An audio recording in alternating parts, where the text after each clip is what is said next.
And in continuation of TV360's special package on the year 2020, this next report reviews some of the major events that defined the past year. 5, 3, 2, 1. The year 2020 started like every other year, with excitement and high hopes, with many Nigerians looking forward to what the new year would bring. The year had barely started when a bomb explosion ripped through a crowded market on a bridge along Nigeria's border with Cameroon in Gamboru, Borno State. Towards the end of the month, news started to trickle in of the outbreak of a deadly disease in Wuhan, China, and on February 28th, the Federal Ministry of Health confirmed the first case of COVID-19 in Nigeria. An Italian citizen who works in Lagos was responsible for it. The important thing to know now is that the patient is confined. We have aggressively started to identify all his contacts all the way to the airline. We would like to assure everybody that we are on this case to make sure that we can identify everybody that he has come into contact with. One case became 2, and 2 became 3. Gradually, the number of COVID-19 cases in Nigeria continued to rise, and face masks and hand sanitizers became gold across the country. But that didn't stop other events from taking place. On the 9th of March, the Emir of Kano, Lamido Sanusi II, was dethroned and exiled to Nasarawa State over alleged insubordination. Dethroned Sanusi was soon replaced by Aminu Bayero. From the dethronement in Kano to the massive explosion in Abule-Ado, Lagos State, which led to scores of death and destruction of several buildings, including the Bethlehem Girls' College. It was a devastating incident for Lagosians. We have recorded 276 displaced, 5 schools affected. We have 3 churches affected, 1 hotel affected, 1 shopping complex affected.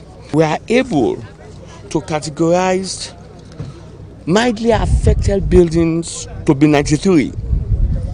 Moderately affected building is 44, and severely affected building is 33. All the numbers of vehicles that were affected is 43. There were not only civilian casualties in the series of sad occurrences in the year. Nigerian troops also paid the supreme price for a stable country with their lives. On March 24th in Goneri village, Borno State, Boko Haram struck. About 70 Nigerian soldiers were ambushed and killed in that onslaught against the military. At this point, the country's coronavirus cases had surged significantly, with 111 confirmed cases and 1 death. President Muhammadu Buhari declared lockdown in Lagos, Ogun, and the FCT. The lockdown soon snowballed into unrest and robberies in some parts of Lagos and border communities with Ogun State, and soon enough, the government started to ease its lockdown measures. As the country was reeling from the harsh impact of the pandemic, social media went agog with what can be best called a rape epidemic. The story of Uwa Omozua, an undergraduate of the University of Benin who was raped and brutally murdered in a church in Benin City, Edo State, broke the internet. Hashtag Justice for Uwa soon became Hashtag Justice for Tina, Hashtag Justice for Barakat, to mention a few, all aimed at calling for justice from authorities on the rape, sexual violence and murder cases which has happened to different women in the country. You are a victim. From advocacy against rape to party politics, the issue of godfatherism in Nigerian politics reared its head again with the face-off between godfather Adams Oshomole and godson Godwin Obaseki. It was a major topical issue across the country for months. A field which started with just a war of words snowballed into a full-blown crisis, which saw Obaseki dumping the ruling All Progressives Congress APC for the People's Democratic Party PDP, and Oshomole removed as the national chairman of the APC. The leadership tussle about who replaces Oshomole then led to the dissolution of the party's National Working Committee and the establishment of a caretaker committee headed by Governor of Yobe State, Mai Malabuni. It soon appeared that the debacle was not limited to party politics. This is the villa.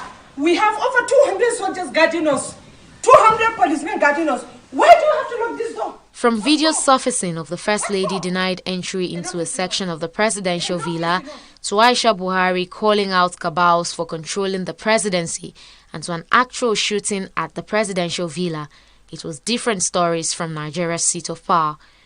Political issues continue to dominate regardless of the coronavirus pandemic ravaging the country, and in the midst of these, voters in Edo and Ondo states headed to the poll in an election which saw Governor Godwin Obaseki and Rotimi Akeredolu elected for a second term.